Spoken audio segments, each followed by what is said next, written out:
Sugar free foods నిజంగా డయాబెటిక్స్కి సేఫా? Sugar free అంటే దాంట్లో గ్లూకోజ్ లేదని, దాంట్లో వేరే రకాలైన కార్బోహైడ్రేట్స్ ఉండొచ్చు.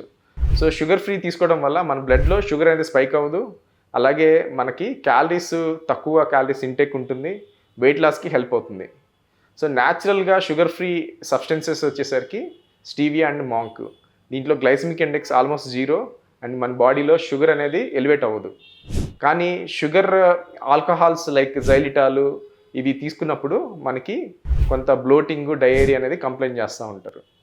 కొన్ని ఆర్టిఫిషియల్ స్వీట్నర్స్ మనకి సుక్రలోజు ఇట్లాంటివి తీసుకున్నప్పుడు మనకి గట్లో డిస్బయోసిస్ అనేది ఏర్పడి మనకి లాంగ్ టర్మ్గా ఎఫెక్ట్స్ అనేది రావచ్చు. సో డయాబెటిక్స్ నార్మల్గా ఈ షుగర్ ఫ్రీ సబ్స్టెన్సెస్ని ఎక్కువగా తీసుకుంటూ ఉంటారు.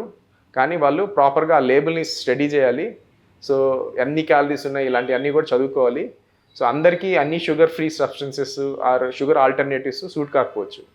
ఇప్పుడు జైలిటాలు ఇలా ఆల్కహాలిక్ ఫుడ్స్ తీసుకున్నప్పుడు బ్లోటింగ్, డయేరియా కొంతమందికి కంప్లైంట్ చేయొచ్చు.